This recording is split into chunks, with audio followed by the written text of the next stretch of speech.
Let's move on now to the team that we are all very shocked they had a winning record on, and they did a really good job. They made the playoffs. Pete Carroll really turned the Seattle Seahawks around.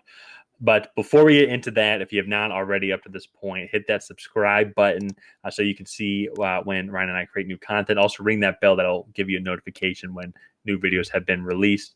And also leave a comment on what you feel the Seahawks need to address in the offseason to go farther into the playoffs and keep this kind of dream-like aura around the Seahawks. Because I think whenever they played, we were all just kind of shocked on how good they were playing, especially Geno Smith. They played very well, all things considered. And so 2,000-yard receivers, DK Metcalf, Tyler Lockett, both.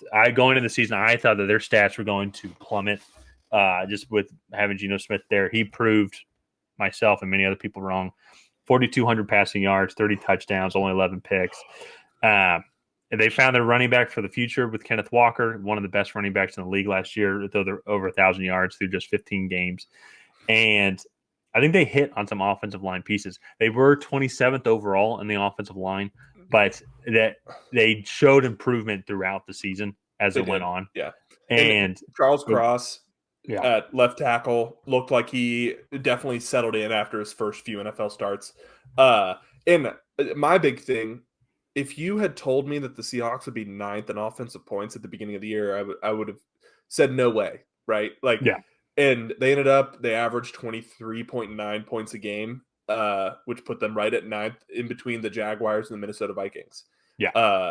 Who to playoff team, very strong competitive offenses. So I think that's a really good sign for the Seattle Seahawks. And they have some really good draft capital this year. I know they have 2 firsts going at 5 and 20. No, 6 and 20. Yes. No, they're 5. They're because the Lions are 6 and 18. Yeah. So 5 and 21, 20 or 21. Mm-hmm.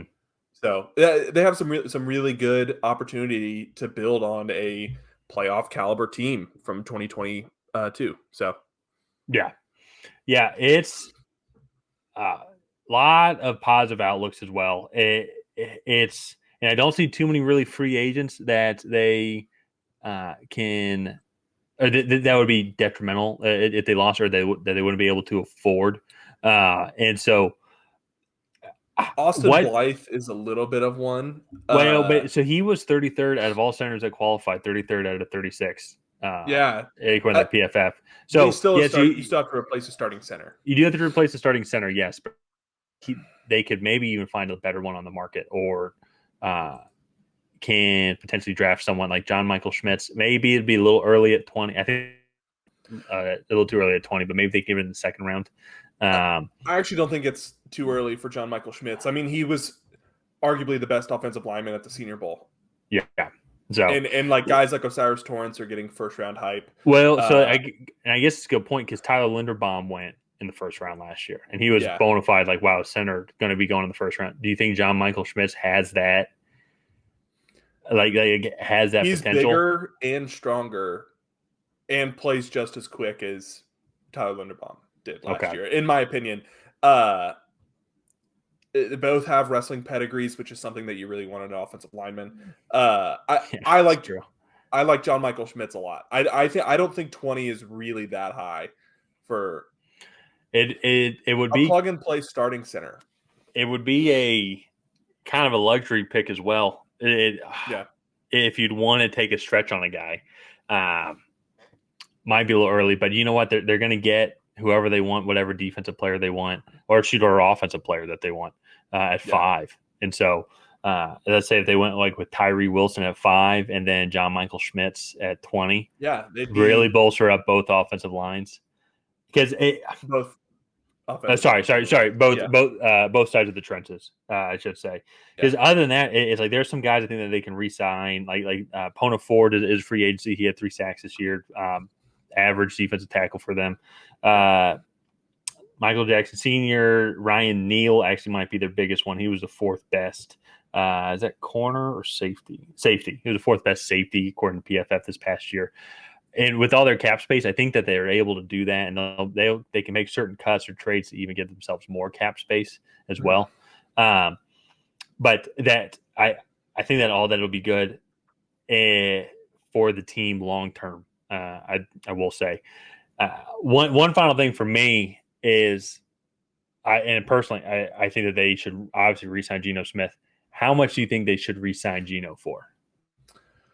It should be another 1 year deal or 2 year deal, 4 year deal, even a Tom Brady-esque deal that he did with Tampa Bay, like 2 or 3 years for $20 million a year, because he's a 30-plus-year-old quarterback who's had his first good season in 8 years, and I get he had 4,200 yards, but you're still taking a risk re-signing him. I much prefer doing that over drafting a rookie. But I think that's the right move. 3 years, $25 million a year, maybe 20, 25 million.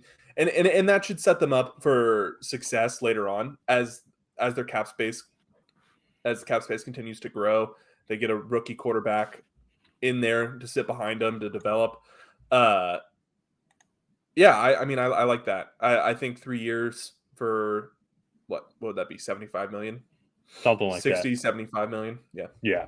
And there are certain guys I think on the defensive line or just in general that they can cut or trade it would free up a lot of cap space to give them even more maneuverability.